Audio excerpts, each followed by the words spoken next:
स्वाभिमान सुरक्षा रक्षक न्याय संघटनेच्या वतीने सुरू असलेल्या भंडारा शहरातील त्रिमूर्ती चौकातील आमरण उपोषणाची संबंधित विभागाने दखल घेतली असून उपोषणाची सांगता करण्यात आली आहे। स्वाभिमान सुरक्षा रक्षक न्याय संघटनेतर्फे गोसेखुर्द प्रकल्प येथे बदली झालेल्या रक्षकांची बदली रद्द करण्यात यावी आणि पर्यवेक्षकांची बदली रद्द करण्यात यावी अशा विविध मागण्यांना अनुसरून दिनांक 20 जून 2024 पासून बेमुदत आमरण उपोषणाला संघटनेचे कार्यकर्ते आणि सुरक्षा रक्षक बसले होते।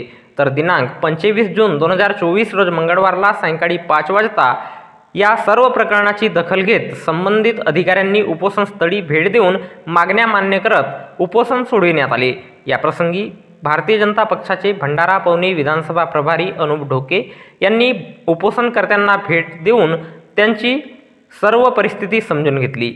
यावेळी अनुप ढोके यांच्यासह भाजप युवा मोर्चा तालुका महामंत्री परशुराम समरीत आणि संघटनेचे पदाधिकारी उपस्थित होते।